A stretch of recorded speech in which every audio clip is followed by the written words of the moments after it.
Sharda रँकर्स point academy इथे तुमच्या पाल्याला मिळते 11वी 12वी शिक्षण, जेई, नीट, सीईटी स्पर्धा परीक्षांची तयारी आणि स्टेट बोर्डच्या अभ्यासक्रमाची एकत्रित तयारी, दर्जेदार मार्गदर्शन, अनुभवी शिक्षक वर्ग, सातत्यपूर्ण टेस्ट सिरीज, वैयक्तिक लक्ष, डिजिटल क्लासरूम आणि यशस्वी भविष्यासाठी सर्वोत्तम सोबत।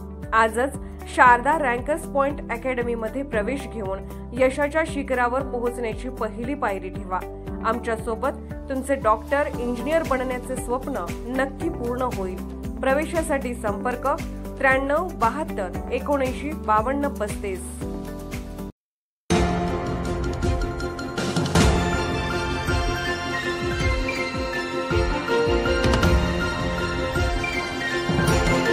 आपण पाहत आहात जत मराठी न्यूज।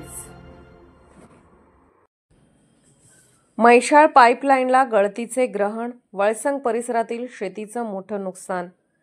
वळसंग तालुका जत येथील काही वर्षापासून कोट्यवधी रुपयांच्या खर्चाने राबवण्यात आलेली म्हैसाळ थेट पाईपलाईन योजना अद्याप पूर्णत्वास आलेली नाही आणि सुरू होण्याआधीच वारंवार गळतीमुळे चर्चेत येत आहे।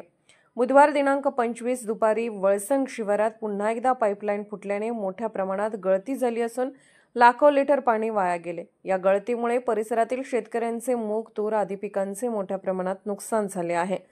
दुपारी 2च्या सुमारास वळसंग ते जत मार्गावरील स्वामी यांच्या शेतामध्ये मोठ्या आवाजात पाण्याचा प्रवाह सुरू झाल्याने गावकऱ्यांना ही गळती लक्षात आली। पाणी काही तास न थांबता शेतात वाहत राहिल्याने अनेक एकरवरील पिके पाण्याखाली गेली। या पाण्याचा आवाज ऐकून शेतकऱ्यांनी घटनास्थळी धाव घेतली, परंतु पाणी बंद करण्यासाठी संबंधित यंत्रणेशी संपर्क साधण्याची कोणतीही व्यवस्था उपलब्ध नसल्याचे दिसून आले। या गळतीनंतर संतप्त शेतकऱ्यांनी पंचनामे करून भरपाईची मागणी केली आहे। जर ही योजना सुरू होण्याआधीच वारंवार गळती होत असेल तर योजनेनंतर काय होईल? वारंवार होणाऱ्या गळतीला जबाबदार कोण, असा सवाल शेतकऱ्यांनी केला आहे। म्हैसाळ पाईपलाईन योजनेत सुरुवातीपासूनच अनेक अडथळ्यांना सामोरे जावे लागत आहे।